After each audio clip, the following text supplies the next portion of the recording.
नमस्कार, good morning, बहुत स्वागत है आपका। आप देख रहे हैं स्पेशल रिपोर्ट और मैं हूं आपके साथ आयुषी नेगी। शुरुआत करेंगे इस वक्त की बड़ी खबर के साथ, जो कि मध्य प्रदेश से आ रही है। आपको बता दें कि मध्य प्रदेश के शाहजहांपुर में बड़ा बवाल हो गया। शाहजहांपुर में कुछ उपद्रवियों ने बीती रात धार्मिक यात्रा पर पथराव कर दिया। पथराव के बाद इलाके में भगदड़ जैसे हालात बन गए और तनाव फैल गया है। फिलहाल इलाके में तनाव को देखते हुए बड़ी संख्या में पुलिस जवानों को तैनात किया गया है। साथ ही साथ धारा 144 भी लगा दी गई है और 24 लोगों के खिलाफ नामजद एफआईआर दर्ज की गई है। बड़ी जानकारी, घटना कल शाम 7:30 बजे की है। आपको बता दें कि काछीवाड़ा से अक्षत कलश यात्रा शुरू हुई और जैसे ही यात्रा हरायपुरा इलाके में पहुंची, एकदम से पथराव होने लगा। भगदड़ जैसे हालात बन गए। जानकारी लगते ही बड़ी संख्या में पुलिस बल मौके पर पहुंची और हालात पर काबू पाया गया। इस बीच हिंदूवादी संगठनों ने कोतवाली का घेराव किया है, जिन्हें पुलिस प्रशासन ने बड़ी मुश्किल से समझाया है। धार्मिक यात्रा पर पथराव, मध्य प्रदेश के शाहजहांपुर का ये पूरा मामला, जिसके बाद इलाके में तनाव की स्थिति पैदा हो गई थी। हालांकि मौके पर धारा 144 लगाई गई है और इसी के साथ साथ बड़ी संख्या में पुलिस को भी तैनात किया है। जानकारी ये मिल रही है कि 23 लोगों के खिलाफ एफआईआर दर्ज की गई है पुलिस की तरफ से और पूरे मामले में जांच जारी है। धार्मिक यात्रा जिस पर पथराव किया गया, 24 पर नामजद एफआईआर, साथ ही साथ धारा 144 लागू कर दी गई है। मौके पर बड़ी पुलिस फोर्स को लगाया गया है। तस्वीरें भी आप उस वक्त की देख रहे हैं। कल शाम 7:30 बजे की ये पूरी घटना है। हालांकि अब जानकारी ये मिल रही है कि जो स्थिति है वो काबू में है, लेकिन पुलिस बल को मौके पर लगाया गया है। काछीवाड़ा से अक्षत कलश यात्रा की शुरुआत हुई थी। 7:30 बजे का ये पूरा मामला और बताया जा रहा है कि जैसे ही यात्रा की शुरुआत हुई, हरायपुरा इलाके में जैसे यात्रा पहुंची, पथराव यात्रा पर कर दिया गया।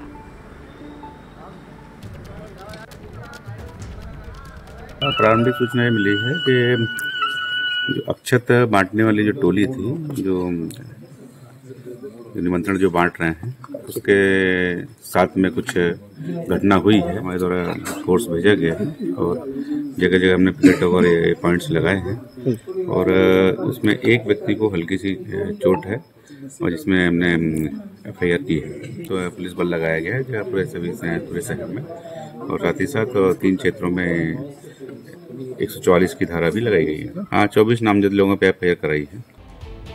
तो ताजमहल के लिए विश्व विख्यात आगरा में दलित और मुस्लिम दोनों की आबादी बहुत बड़ी। किसी भी सांसद की जीत और हार में इन दोनों अहम फैक्टर्स हैं।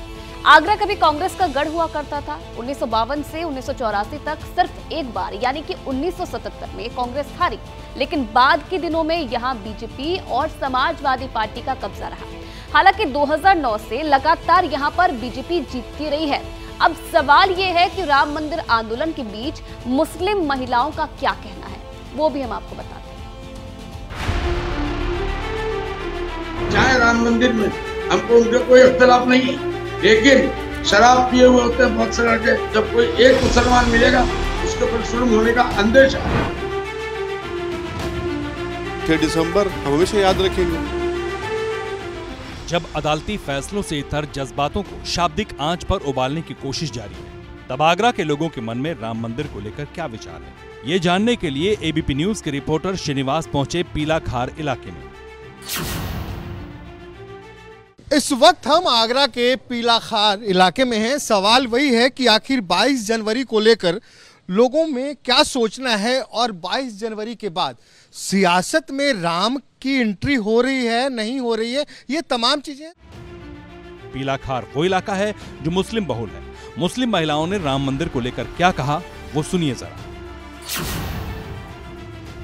अच्छा, ये बताइए साहिबा जी, अभी जो ये 22 जनवरी को अयोध्या में राम मंदिर का उद्घाटन हो रहा है, तो साहिबा जी इसके बारे में क्या सोचते? कुछ नहीं सोचते। अगर उद्घाटन हो रहा तो अच्छी बात है कि कोई चीज़ अगर नहीं बनती है तो उसका उद्घाटन होना चाहिए। आपको क्या लगता है, फर्क पड़ता है कुछ? अच्छी बात है। देखो, जो चीज़ है तो सही है। राम का हो या श्याम का हो, दोनों का मतलब एक ही है। कुछ भी कह लो, चाहे अल्लाह कह लो या भगवान कह लो, एक ही बात है।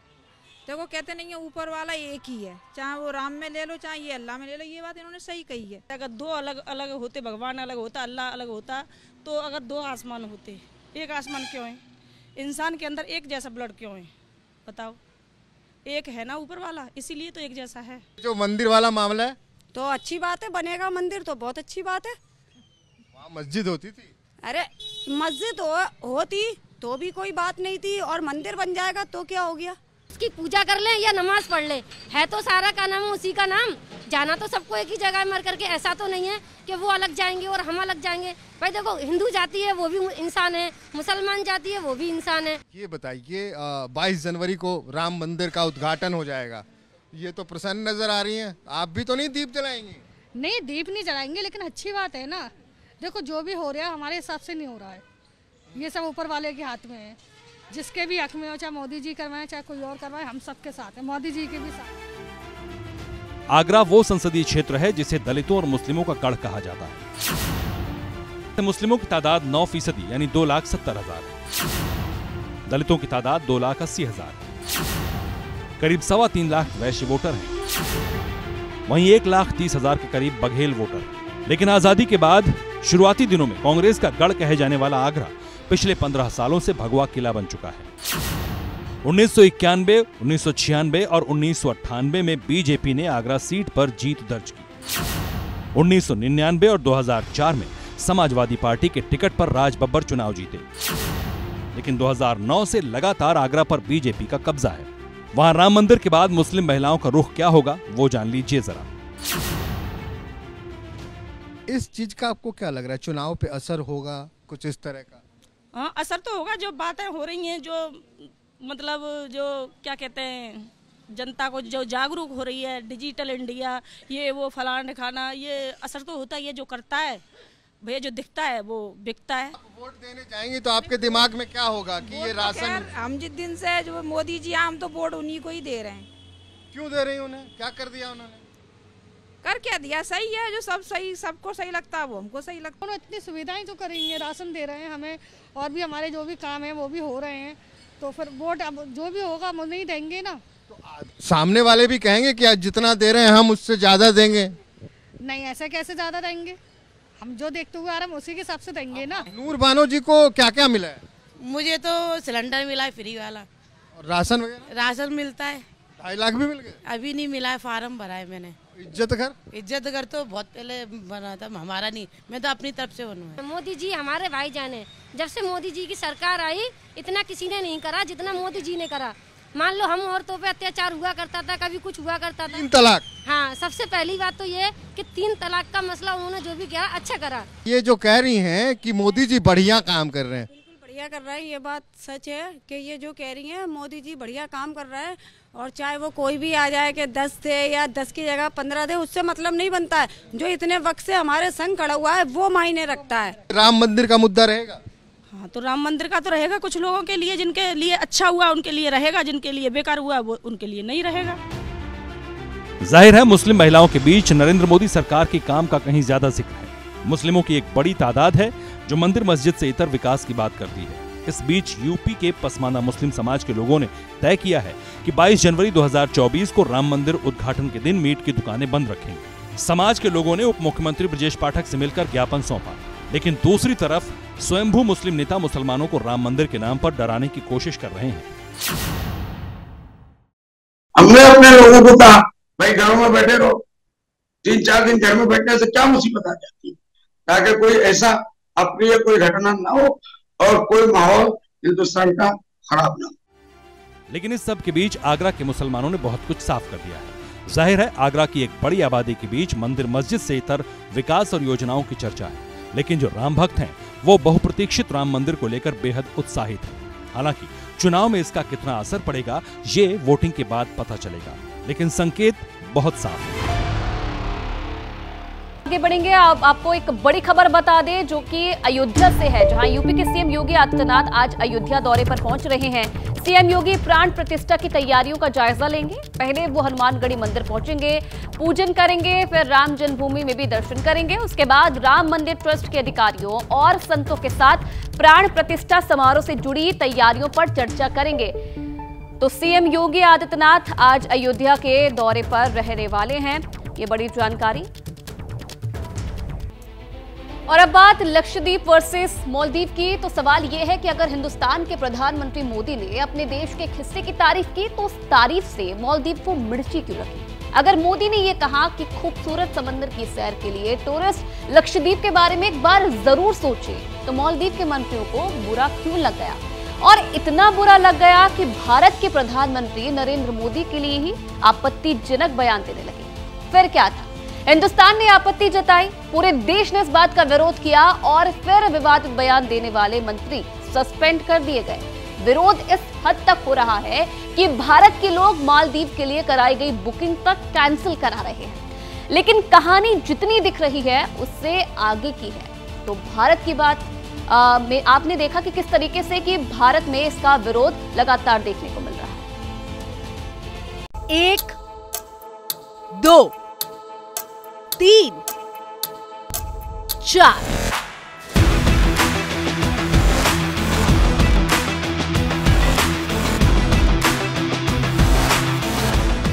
लक्षद्वीप में समंदर किनारे बैठे प्रधानमंत्री मोदी की इन तस्वीरों ने मालदीव को बेचैन कर दिया।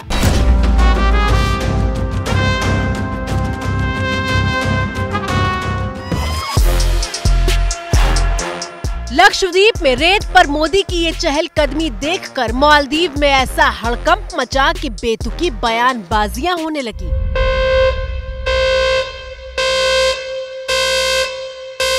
पहले जरा सुनिए प्रधानमंत्री मोदी का वो बयान जो उन्होंने लक्षद्वीप दौरे के वक्त दिया था।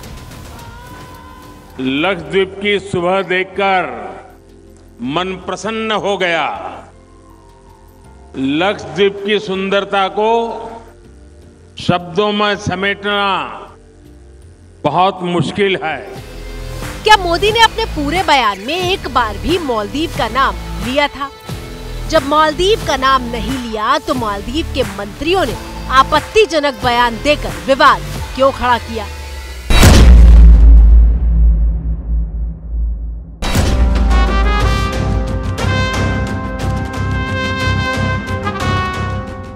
मिसाल के तौर पर मालदीव में सत्ताधारी पार्टी के नेता जाहिद रमीज ने लिखा कि लक्षद्वीप और मालदीव की तुलना करना ही गलत है। भारत वो सुविधा कैसे दे सकता है जो मालदीव देता है? वो इतनी सफाई कैसे रख पाएंगे? उनके कमरों से आने वाली बदबू सबसे बड़ी समस्या है। जनाब जाहिद रमीज साहब, पीएम मोदी ने तो मालदीव का नाम भी नहीं लिया। तुलना तो खैर बहुत दूर की बात है, लेकिन जाहिद रमीज का ये ट्वीट उस सोच को बताता है जिसकी वजह से ये पूरा विवाद खड़ा हुआ। ये अद्भुत बात है कि भारत के प्रधानमंत्री भारत के खूबसूरत जगह जाते हैं लक्षद्वीप, और ये जानने को मिलता है कि सोशल मीडिया में कई लोग इसका मजाक उड़ा रहे हैं और अजीब और गरीब बयान दे रहे हैं। क्या भारत के प्रधानमंत्री भारत में जाए और किसी भाग के बारे में सबको जानकारी दे, ये क्या टिप्पणी योग्य है? वो भी एक नकारात्मक रूप से। ये भी जानने को मिला है कि शायद मालदीव में कई लोग अजीब और गरीब बयान दे रहे हैं। ये वहां की मानसिकता और स्थिति को दर्शाता है।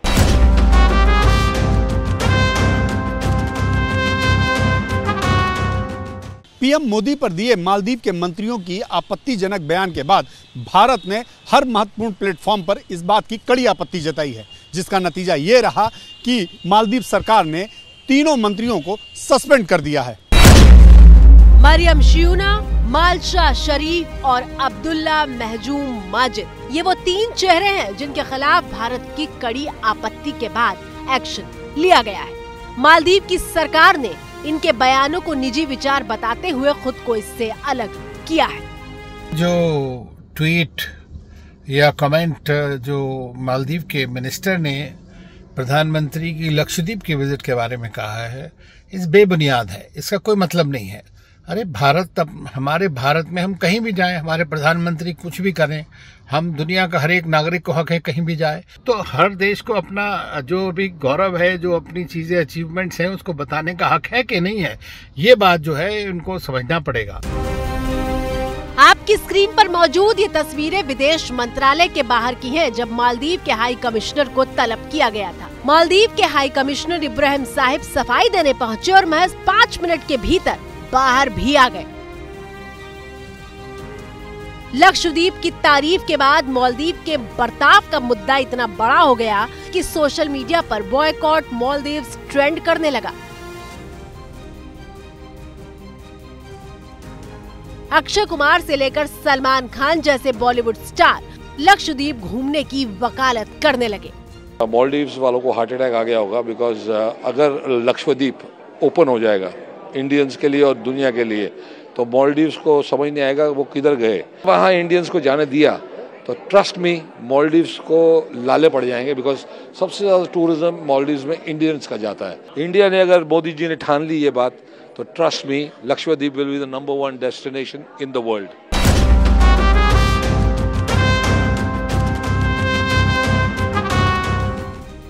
मालदीव के रवैये पर भारत में नाराजगी इतनी ज्यादा बढ़ी कि मालदीव जाने वाले पर्यटकों ने अपनी बुकिंग कैंसिल करवानी शुरू कर दी। सोशल मीडिया पोस्ट के जरिए दावा किया जा रहा है कि भारतीयों ने मालदीव में 8000 से ज्यादा होटल बुकिंग कैंसिल कर दी है और करीब 2500 फ्लाइट की बुकिंग भी कैंसिल हो गई है। इन आंकड़ों की पुष्टि तो अभी नहीं हुई है, लेकिन 24 घंटे के भीतर दिल्ली से मालदीव तक जाने वाली फ्लाइट का किराया 1/3 तक कम हो गया है। 24 घंटे पहले दिल्ली से मालदीव के माले एयरपोर्ट जाने वाली जिस फ्लाइट का किराया 45,000 रुपए था, 24 घंटे बाद 8 जनवरी की दोपहर तक वो 17,000 रुपए पर आ चुका था। टूर कंपनी ईज माई ट्रिप के को-फाउंडर प्रशांत पित्ती ने तो खुलकर ऐलान किया कि उनकी कंपनी मालदीव की कोई बुकिंग नहीं लेगी। हमारी कंपनी ने रिसेंटली ये डिसीजन लिया है कि भारत से जो 3 लाख लोग हर साल मालदीव जाते हैं, उनकी बुकिंग हमारी कंपनी ईज माई ट्रिप अब स्वीकार नहीं करेगी। इसका रीज़न जो हमारे सोशल मीडिया पे चल रहा है आज के टाइम में, और प्लस मालदीव्स के जो रिप्रेजेंटेटिव्स हैं, गवर्नमेंट ऑफिशियल्स हैं, उनके बयान से हमें काफ़ी आहत हुआ है और हमने ये डिसीजन नेशन फर्स्ट और बिजनेस लेटर के तहत लिया है।